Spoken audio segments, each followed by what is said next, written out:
We have some breaking news on the FanDuel DraftKings fight for survival. New York Attorney General Eric Schneiderman says there's no exemption for daily online sports gambling, meaning he will not compromise on his fight to shut him down.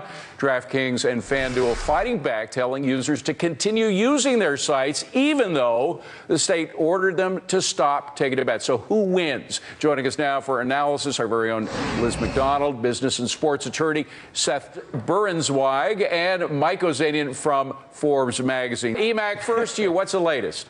Well, the latest now is, Eric Schneiderman said this is, quote, a massive multi-billion-dollar scheme to evade the law and fleece sports fans nationwide. The latest now is what happens with the payment processors like Citigroup, Discover, Wells Fargo, Visa, or MasterCard, and PayPal. What happens when, if Eric Schneiderman wins this fight? Right. What are they going to do? They certainly don't want their brand names roped up into a, quote, criminal enterprise. Absolutely. So this is a tough one. Well, Mike, it's pretty gutsy of these sites to say to the customers, keep the money coming. We're going ahead. We don't care what the AG is doing. That's a gutsy move, is it not? You know, it is, David. You're absolutely right. But I see this as a shakedown by the Attorney General. Yeah. I mean, why are daily fantasy games more a game of chance and gambling and not season long? In fact, a very, very large percentage of the winnings only goes to 1% of those that play, which tells me that this is, if anything, more of a game of skill than are the season-long sites. And let's not forget, this AG gets a lot of campaign contributions from casinos.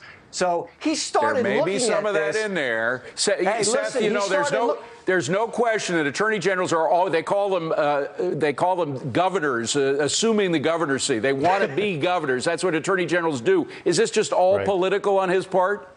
Sure. I don't think this is purely political. Obviously, every attorney general has some possible political aspirations. But look, this is a real case. This is a threat of a cease and desist with a short fuse.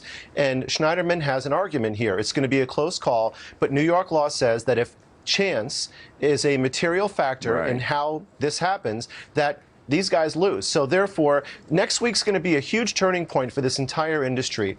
Tuesday's the deadline. If they cannot negotiate this or come to some kind of a turning point, they're going to be locked in litigation with injunctions. It's going to trigger by the middle of next week, and this is going to be a huge turning. Very quickly, do these sites survive? Yes or no? I think yes, although in this case, if it's not in New York State, they're going to survive outside of New York State because they're very popular. That's got to be the last word. Thanks, everybody.